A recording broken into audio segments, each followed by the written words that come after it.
Bismillahirrahmanirrahim. Assalamualaikum warahmatullahi wabarakatuh. Waalaikumsalam. Waalaikumsalam warahmatullahi wabarakatuh. Selamat pagi, salam sejahtera untuk kita semua. Selamat pagi, Pak. Selamat pagi, Pak. Selamat pagi, Pak. Ya, alhamdulillahirrabbilalamin. Pertama tentu kita bersyukur ya kepada Allah Subhanahu wa taala masih diberikan kesehatan ya, kesempatan untuk melaksanakan perkuliahan kita pada siang hari ini. Seperti biasa ya, sebelum kita mulai ada baiknya kita berdoa bersama terlebih dahulu. Silakan siapa yang mau berdoa. Izin, Pak. Silakan. Baiklah, sebelum memulai perkuliahan kita pada pagi ini, ada baiknya kita berdoa menurut agama dan kepercayaan masing-masing. Berdoa dimulai.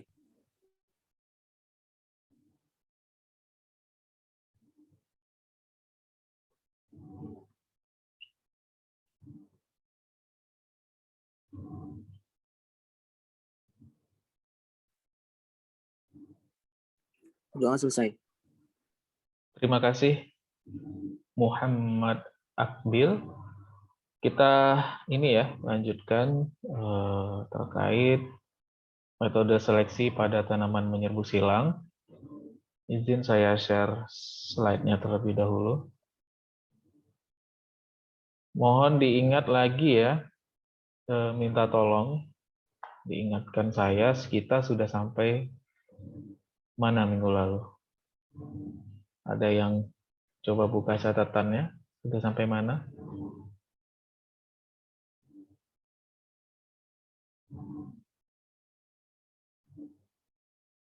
DGU sudah?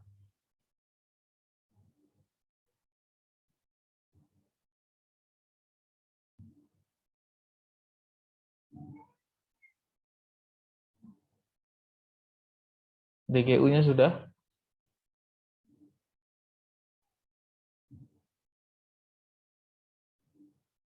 Coba lihat cek lagi coretannya atau catatannya.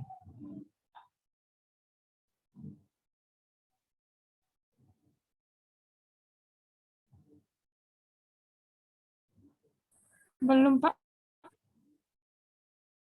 Kemarin sampai mana?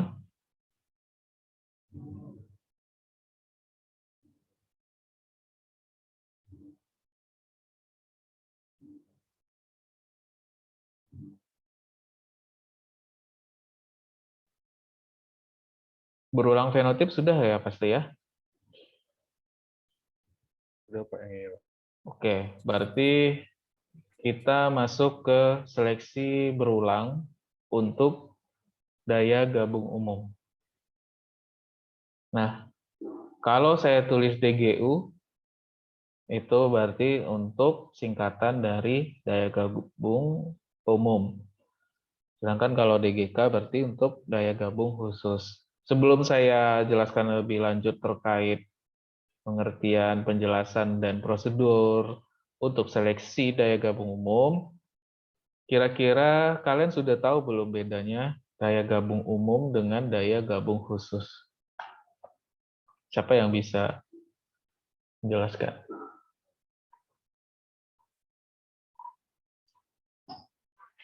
Silakan.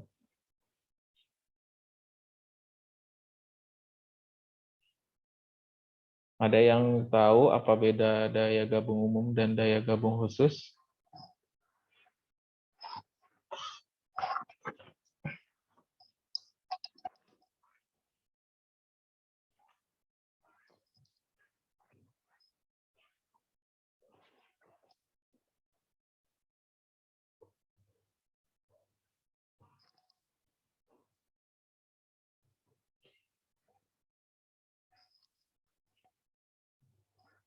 Saya bertanya loh ini, kok pada diam semua? Silakan. Apa beda daya gabung umum dan daya gabung khusus? Izin jawab, Pak. Silakan, siapa? Maupun dalam siapa? Silakan. Daya gabung umum tuh kemampuan satu genotip menunjukkan kemampuan rata-rata keturunannya Pak, bila disilangkan dengan sejumlah genotip lain. Sedangkan daya gabung khusus tuh kemampuan suatu kombinasi persilangan untuk menunjukkan penampilan keturunannya. Kamu paham nggak apa yang kamu baca itu?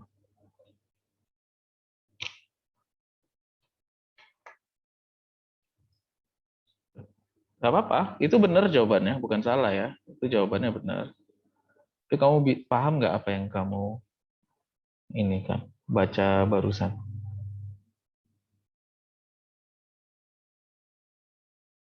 Atau yang lain paham nggak apa yang disampaikan oleh Naponda? Naponda kan tadi ya? Paham nggak kira-kira? Tidak Pak. Belum, Pak. Belum. Minta tolong lagi dong Naponda. Coba jelaskan kembali.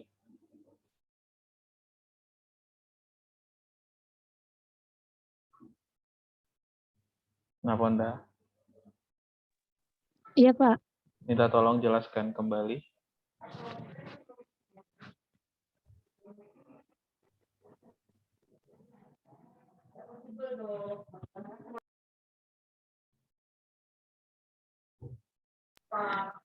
Daya gabung umum tuh kemampuan suatu genotip menunjukkan kemampuan rata-rata keturunan bila disilangkan dengan sejumlah genotip lain. Itu dapat dimasukkan persilangan sendiri genotip itu. Nah, kalau daya gabung khusus itu kemampuan suatu kombinasi persilangan untuk menunjukkan penampilan keturunannya.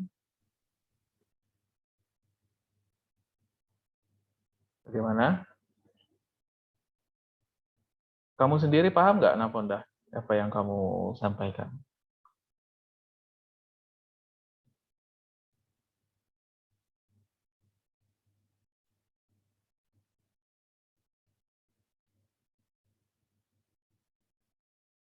Atau ada yang mau nambahkan? Gimana kita mau masuk tentang seleksinya sementara daya gabung umum dan DGK belum clear gitu. Sebenarnya kan udah sangat jelas tuh yang Naponda sampaikan.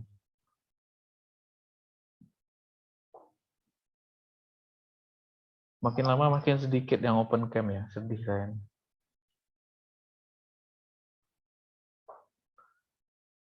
Nggak tahu ininya ekspresinya, apakah masih bingung.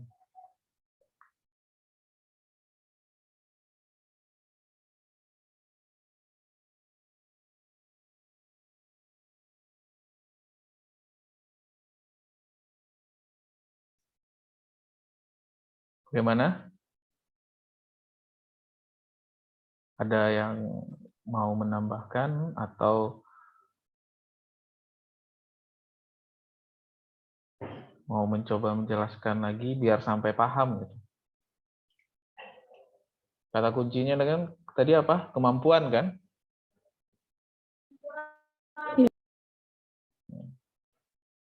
Terus lanjut, habis itu apa kata kunci lainnya?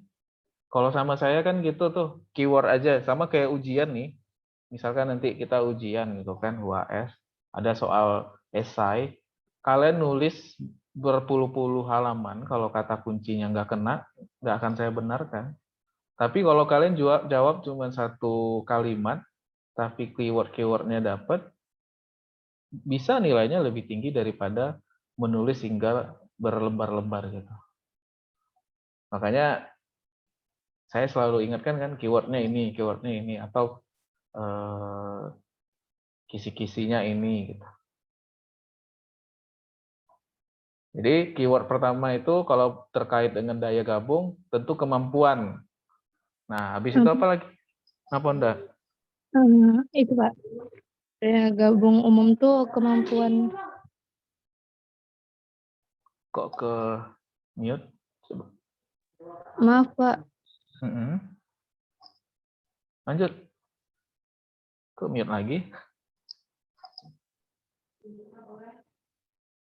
Kemampuan satu tetua untuk bergabung dengan varietas lain Pak, membentuk kombinasi persilangan Pak. Ya. Kalau yang khusus Kemampuan apa?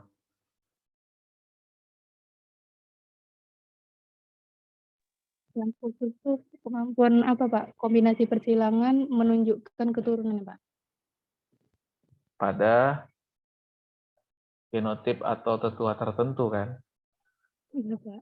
Ya, kalau boleh ya, nanti kalian coba simpulkan sendiri ya. Saya coba analogikan, ya, saya suka menganalogikan untuk biar kalian lebih paham. Saya random aja ya, yang namanya terpanggil jangan merasa ini ya. Misalnya si Daniel nih, ya. Si Daniel itu kita ini dianggap sebagai apa ya? Kita di kelas ini seperti tetua yang akan disilangkan gitu. Kan ini kita cari tetua kan? Tetua genotip yang disilangkan. Nah, si Daniel ini dikatakan nanti mempunyai daya gabung umum yang bagus ketika dia bisa berteman atau bergaul ataupun nyambung ke semua yang ada. Misalkan sama Alif dia oke, temenan sama Akbil juga boleh, temenan sama, saya baca random aja ya, temenan sama Trifosa dia oke juga, sama Aulia boleh, sama Joshua nyambung gitu. Dia sama siapapun bisa bergabung gitu. Itu kalau daya gabung umum. Sementara kalau daya gabung khusus, si Daniel ini CS-nya cuma sama si Akbil gitu misalkan. Tapi kalau dia temenan sama yang lain tuh nggak cocok gitu. Jadi ya khusus sama si Akbil aja temenannya. Kalau khusus dia cocok sama Akbil saja. Tapi kalau temenan sama si Alif, mereka tuh kalau lagi duduk berdua gini temenan sama Alif, diam-diaman, nggak nyambung gitu. Nah, kira-kira setelah saya kasih analogi seperti itu, apa yang kalian tangkap dari penjelasan Naponda, kalimatnya Naponda?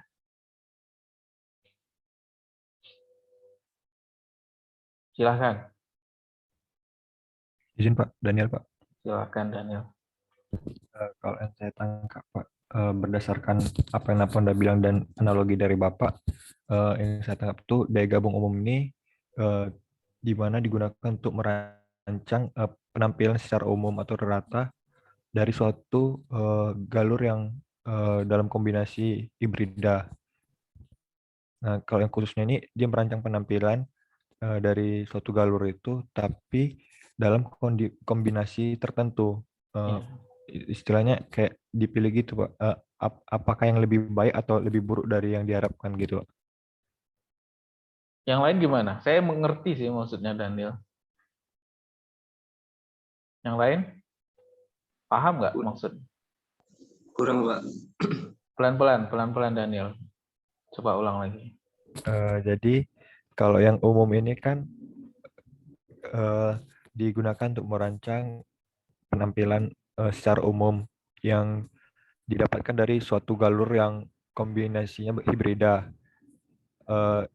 Kalau yang khususnya dia ini digunakan untuk merancang penampilan dengan kombinasi tertentu atau istilahnya kayak kita menentukan gitu sendiri apakah ini lebih baik atau lebih buruk dari yang kita harapkan.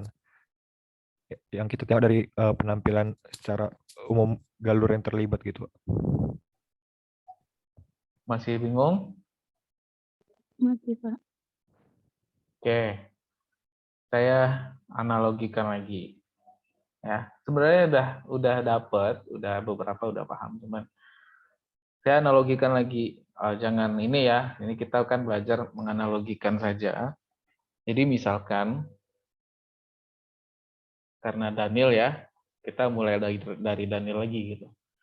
Nah, kalau Daniel ya nanti menikah dengan siapapun perempuan di sini, ya tentu menikah tentu sama perempuan kan.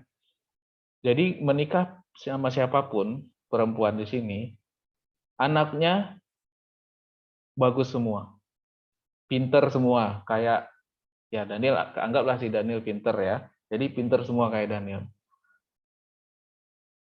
Jadi ketika Daniel menikah sama siapapun, Daniel anaknya, turunannya bagus. Nah, itu kalau daya gabung umum. Jadi dia menikah sama siapapun, anaknya bagus. Tapi ini jangan baper ya. Saya kan menganalogikan nih. Nggak tahu nih nama yang terpilih siapa nanti gitu kan.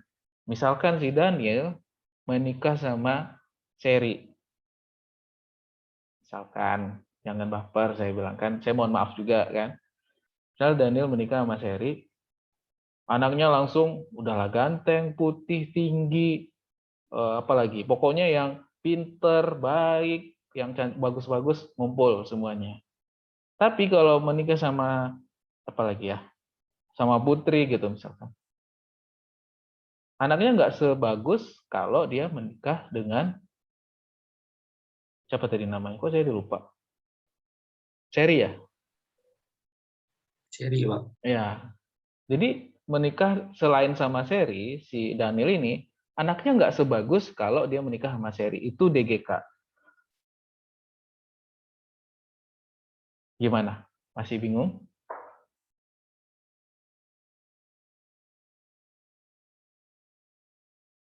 Seperti itu saya jelaskan, masih bingung atau makin bingung atau antara nggak mau tahu gitu. Gimana? Sudah, Pak. Udah paham, Pak. Udah paham ya? Jadi kalau dia mempunyai DGU, dia disilangkan sama siapapun mempunyai keturunan yang bagus. Makanya di situ kalimatnya Naponda di awal, kemampuan suatu genotip untuk bergabung atau disilangkan dengan genotip yang lainnya. Sementara kalau DGK, kemampuan satu genotip menunjukkan hasil yang baik pada satu genotip atau pada genotip tertentu. Itu nggak akan ada di slide pengertian DGU DGK. Silahkan kalau mau catat silahkan, mau tidak dicatat nggak apa-apa. Sudah paham DGU DGK? Kalau nggak paham sampaikan, saya nggak mau ada yang tertinggal. Siap, kita maju sama-sama atau mundur juga sama-sama. Siapa yang masih bingung DGU DGK? Cherry jangan marah ya sama saya takut kadang nih. Nanti masuk media pula saya nanti kan. Cherry, Ya, Pak. jangan marah ya. Enggak, Pak. Jawabnya kayak gitu berarti marah tuh.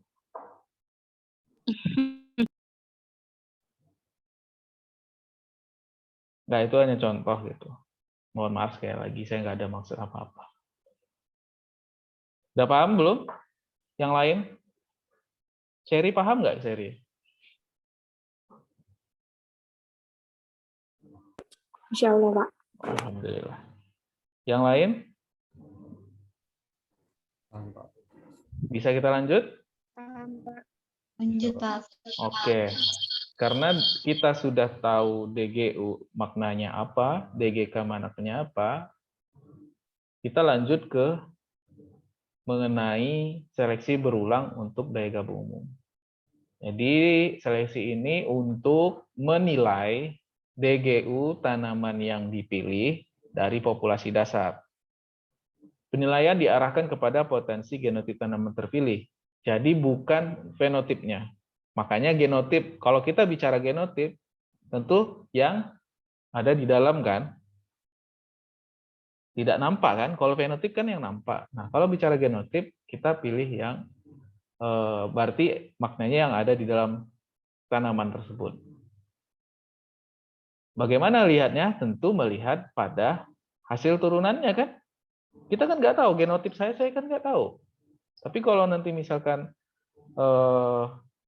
saya rambut saya nih ikal, genotipnya disusun kan, ada genotip yang menyusun untuk rambut itu jadi ikal. Apakah diwariskan apa tidak potensi ikal saya? Ya nggak tahu. Kalau mau tahu ya silahkan lihat turunan saya. Nah, kalian udah pernah lihat anak saya, rambutnya ikal apa enggak? Ikal, Pak. Berarti genotip saya diwariskan ke anak saya. Nah, kalau fenotip tidak perlu. Kalau rambut saya ikal, ya pasti anak saya ikal. Makanya di sini untuk menilai penilaiannya diarahkan kepada potensi genetik tanaman terpilih. Jadi bukan hanya sebatas melihat, oh saya ikal. Enggak, harus dilihat dulu turunannya. Jadi tujuannya dapat meningkatkan program seleksi untuk sifat-sifat atau karakter-karakter yang kalau heritabilitasnya rendah.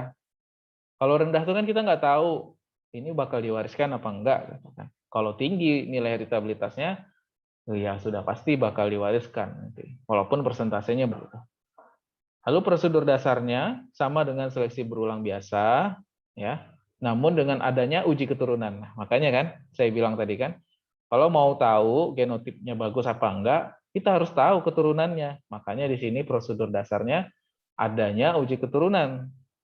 Kata kuncinya nih, uji keturunan, pekerjaan seleksi lebih rumit dan membutuhkan fasilitas serta waktu yang lebih banyak. Program ini diarahkan untuk menciptakan varietas sintetis bagi tanaman menyerbuk silang sebagai perbaikan populasi yang akan dijadikan bahan pemulihan untuk penciptaan varietas hibrida. Ada yang mau ditanyakan sebelum saya next ke slide selanjutnya?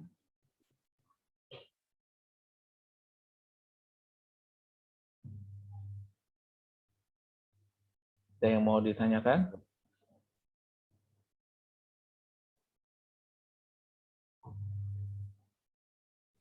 Belum ada, Pak. Gimana, Aulia?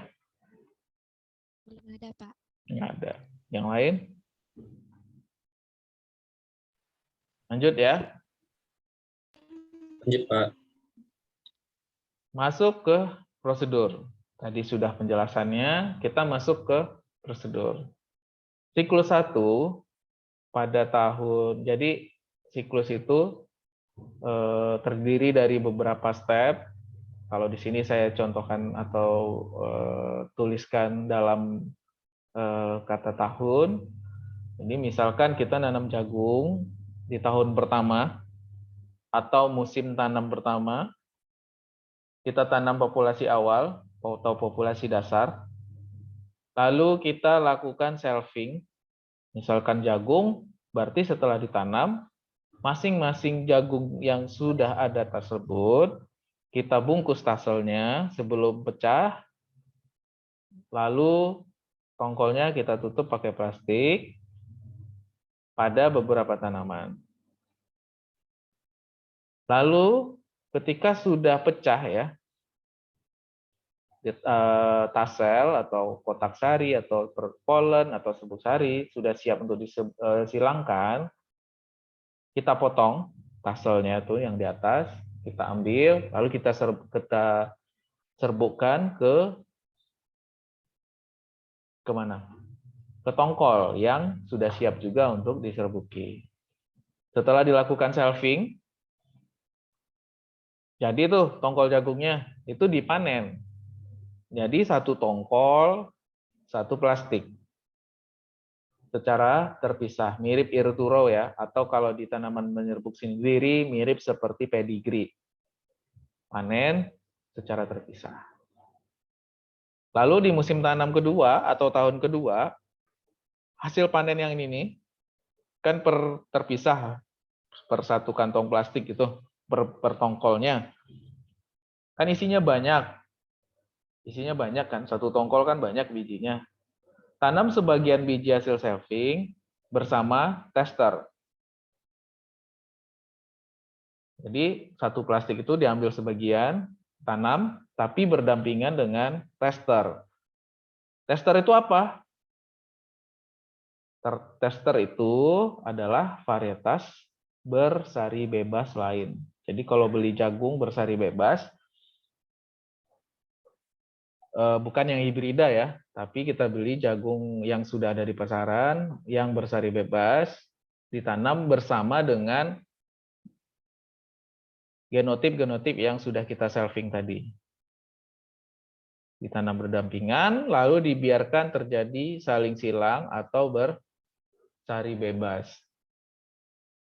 Setelah terjadi saling silang itu, lalu dilakukan evaluasi hasil tanaman yang diuji, dan yang baik akan terpilih.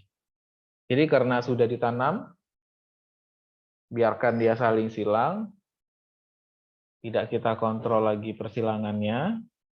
Habis itu kita evaluasi yang bagus-bagus.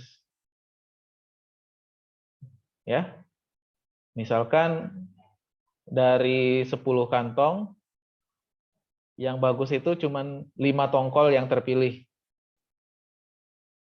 5 itu kan kita ada datanya kan?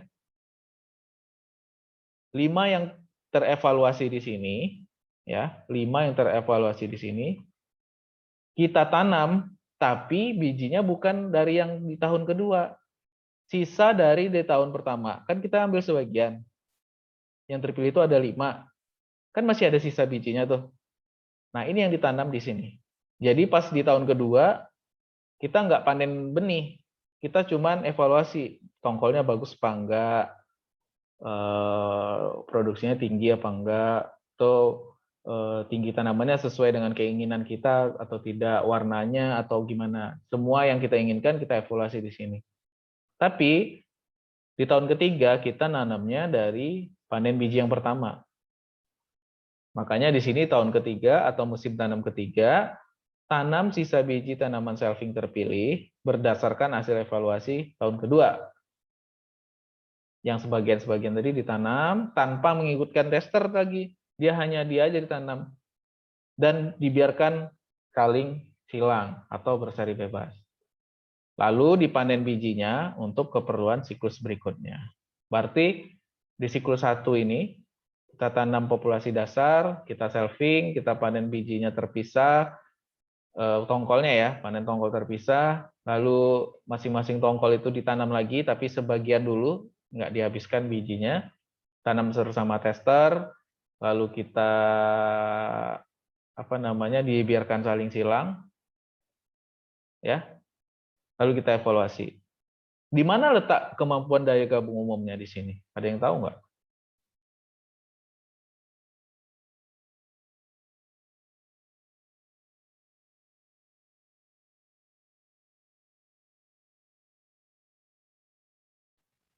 Di tahun kedua, Pak. Iya, betul, Alif. Terima kasih. Di tahun kedua ini, karena dia dibiarkan saling silang, ya kan? Kalau dia memang punya DGU bagus, pasti hasilnya bagus. Ya kan?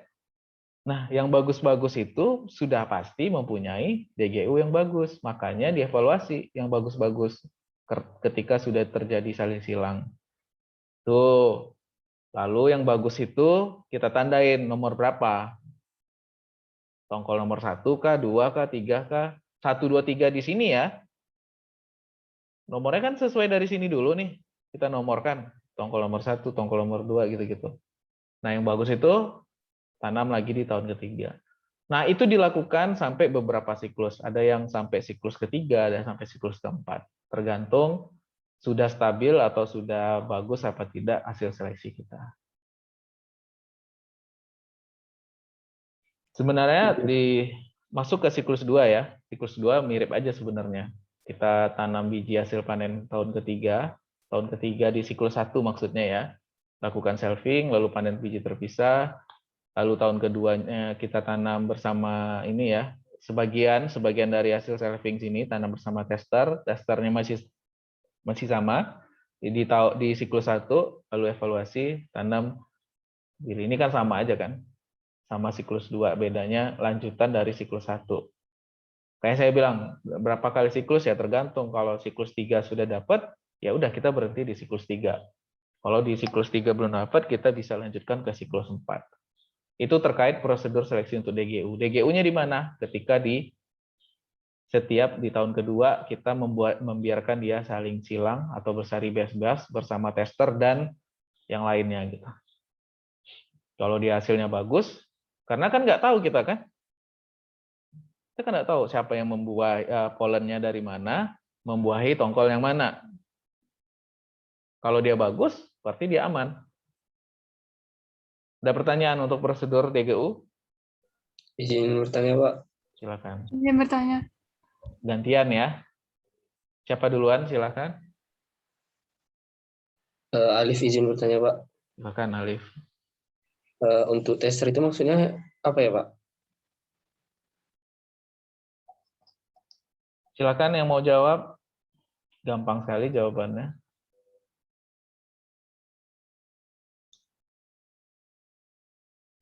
Silakan jawab. Izin Pak Daniel Pak. Silakan.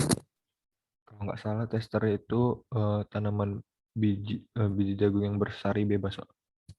Iya, ini kan. Ini udah ada di slide. Tester yang dipakai adalah varietas bersari bebas lain. Artinya kita punya koleksi, tapi bukan hibrida ya. Tapi varietas jagung yang bersari bebas, kita cobakan dia sebagai tester. Itu Liv. Baik, Pak. Satu lagi siapa tadi yang perempuan? Suaranya perempuan tadi. Ya Pak, Natasha. Silakan Natasha. Kan dalam panen biji hasil sampling secara terpisah. Terpisahnya tuh gimana ya Pak? Apakah dikelompokkan sesuai dengan bentuk karakteristik fenotipnya atau gimana? Siapa yang bisa jawab? Dia mirip seperti pedigree atau ear to row. Sebelum saya jawab, silakan dibantu jawab terlebih dahulu.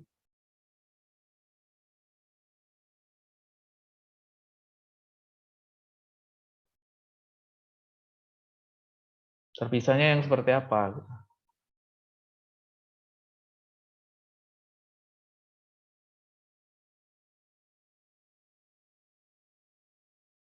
Nggak ada yang tahu satupun? Padahal saya udah mention terus tuh di awal tadi. Izin Pak mencoba jawab Pak Daniel. Silakan. Yang terpisahnya itu bagian tongkolnya kalau nggak salah tadi. Berarti per apa tuh namanya?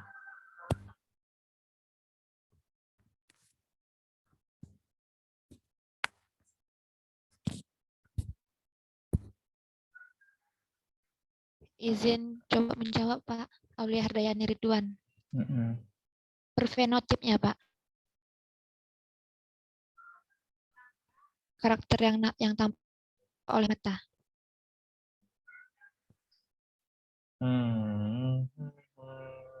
Kok malah menjauh ya? Yang lain coba tambahkan. Inget selfing tadi apa kalau misalkan tanamannya jagung?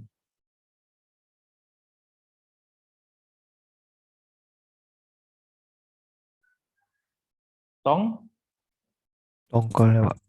Jadi panennya terpisah per tongkol. Kalau saya bilang tanaman jagung dipisah per tongkol, artinya itu merupakan per Tanaman, Pak. tanaman. Ya, sama kan? Pedigree per tanaman nggak? Ingat Iya. nggak? Nah, ear to row per tongkol kan? Tongkol namanya aja ear to row atau bahasa Indonesia tongkol ke baris. Gitu, Natasha. Natasha. Ya Pak, baik Pak, terima kasih. Oke. Ada lagi sebelum masuk ke DGK yang mau ditanyakan?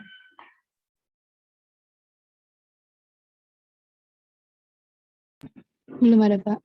Belum. Boleh lanjut? Saya izin dulu sama bos-bosnya ini. Boleh lanjut, bos?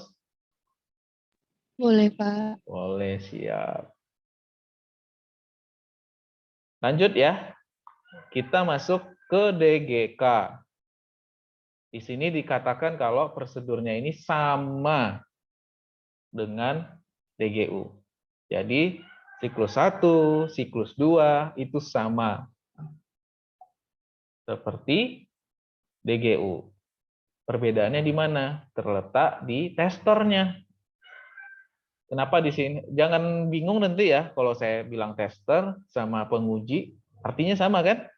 Tester apa bahasa Indonesianya?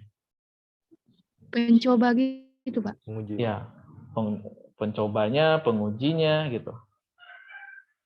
Jadi kalau saya bilang tester, terus tiba-tiba ada keluar tanaman penguji, itu hal yang sama ya. Perbedaannya terletak di testernya. Kalau tadi testernya apa? DGU. Yang varietas bersari bebas, Pak. Ya, sementara di DGK pengujinya harus galur murni atau keturunan persilangan 2 galur murni. Apa itu?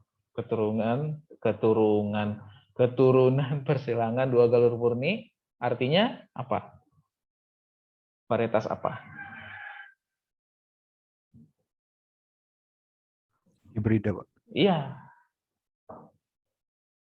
Jelas ya? Pengujinya atau testernya galur murni atau hibrida, sementara DGU varietas bersari bebas. Sampai sini paham? Paham, Pak. Nah, lanjut.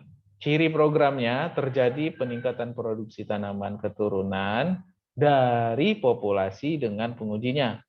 Hasil evaluasi DGK antara galur S1 dengan pengujinya. Tujuan seleksi ini meningkatkan tanaman keturunan melalui uji DGK atau untuk memperoleh suatu populasi yang lebih baik sebagai bahan seleksi galur-galur murni dengan DGK tinggi. Jadi kita ketahuan mana yang keturunannya nanti menghasilkan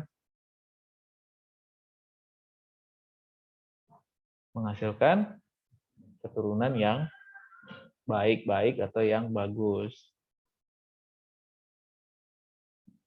Ada yang mau didiskusikan? Kalau tidak ada, saya mau masuk ke sini nih. Belum ada, Pak. Oke, kita masuk ke prosedurnya. Prosedurnya di siklus 1, kita tanam populasi awal atau populasi dasar yang sudah ada yang kita bentuk ya, yang melalui 5 sistem persilangan. Mudah-mudahan masih ingat ya. Sudah dapat populasi awal, kita tanam, kita lakukan selfing, kan sama aja ya, sama kayak DGU, lalu panen, setelah di selfing, panen per tongkol atau per tanaman.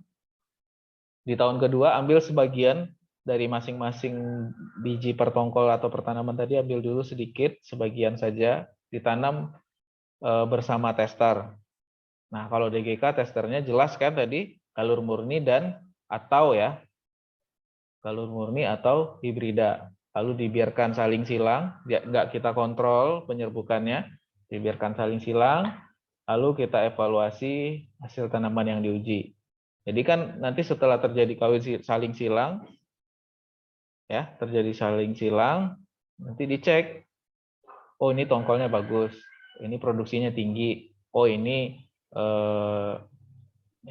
sesuai keinginan lah kalian mau merakit varietas seperti apa. Di tahun ketiga, tanam sisa hasil dari selfing di sini, tapi untuk tanaman-tanaman terpilih saja. Ya, berdasarkan hasil evaluasi di tahun kedua, lalu panen bijinya untuk keperluan siklus berikutnya. Ini panennya masih per tongkol atau per tanaman. Masuk ke siklus 2. Kita tanam ya sebagai populasi awal, panen biji kemarin yang di siklus kedua atau di tahun ketiga di siklus 1 gitu maksudnya. Lalu selfing, lalu panen terpisah per tanaman atau per tongkol, lalu tanam kedua sebagiannya diambil lalu ditanam bersama tester. Dibiarkan terjadi saling silang, lalu lakukan evaluasi, lalu dilakukan selfing, lalu kita panen. Lakukanlah siklus itu sama seperti DGU, bisa sampai ke-3 atau ke-4, bahkan bisa 5 atau 6 tergantung hasil seleksi kita. Sekarang pertanyaannya, di mana letak DGK-nya?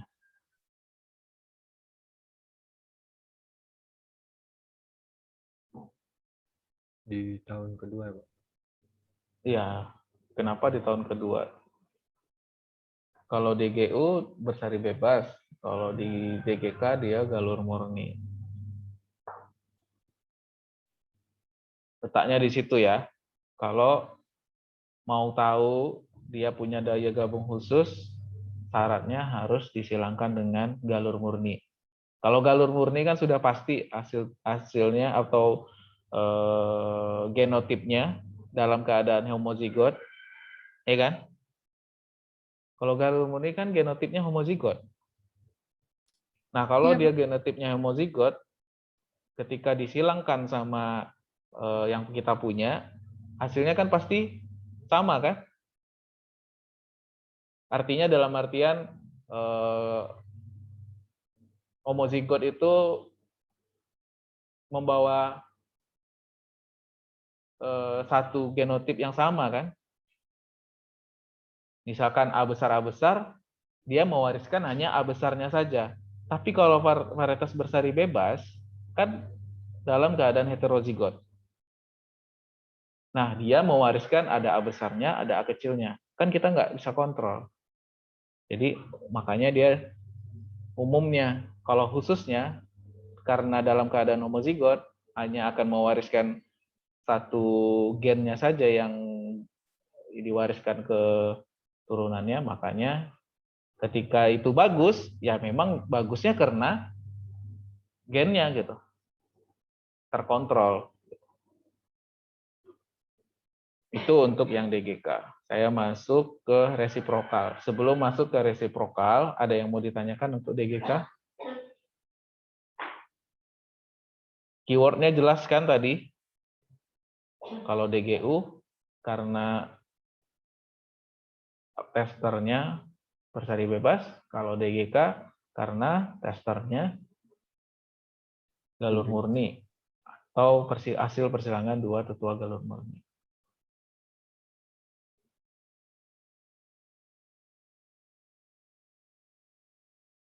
Lanjut? Bisa lanjut? Lanjut, Pak. Kita masuk ke seleksi berulang untuk resiprokal. Jadi seleksi berulang resiprokal ini berkembang karena adanya kekurangan-kekurangan yang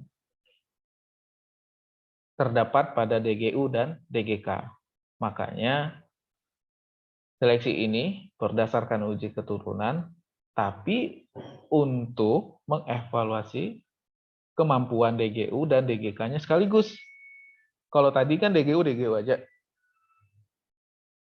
Nah sekarang DGK-nya dan DGU diseleksi atau digabungkan dalam satu kali proses metode seleksi. Lalu seleksi berulang ini untuk DGU memanfaatkan adanya ragam aditif, sedangkan pada seleksi berulang DGK memanfaatkan ragam dominan. Seleksi berulang resiprok menyeleksi sekaligus ya DGU dan DGK guna mengurangi kelemahan dua macam program seleksi berulang untuk DGU dan program seleksi berulang untuk DGK. Menggunakan dua populasi heterogen dan heterozigot yang masing-masing digunakan baik sebagai populasi bahan seleksi maupun penguji. Misalkan digunakan populasi A dan B. Apabila populasi A dijadikan bahan seleksi, maka populasi B sebagai penguji atau tester. Jadi populasi yang kita tentukan itu sudah jelas. Kita bisa lihat TGU-nya, bisa juga melihat TGK-nya. Jadi bisa dibolak-balik.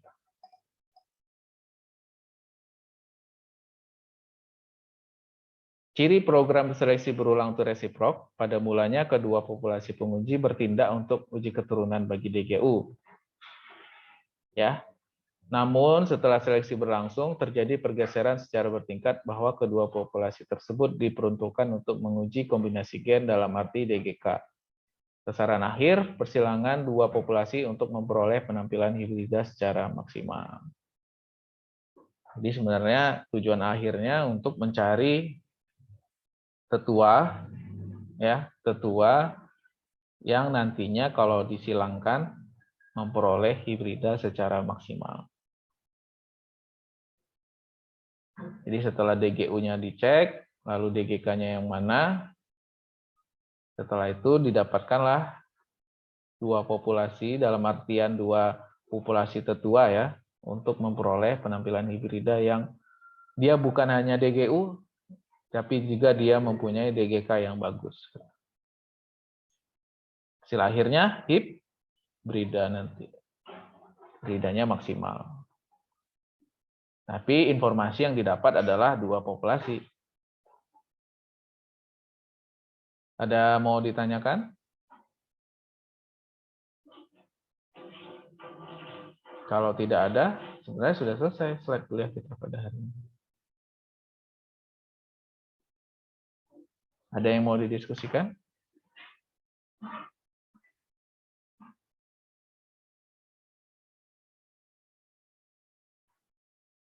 Ada yang mau didiskusikan?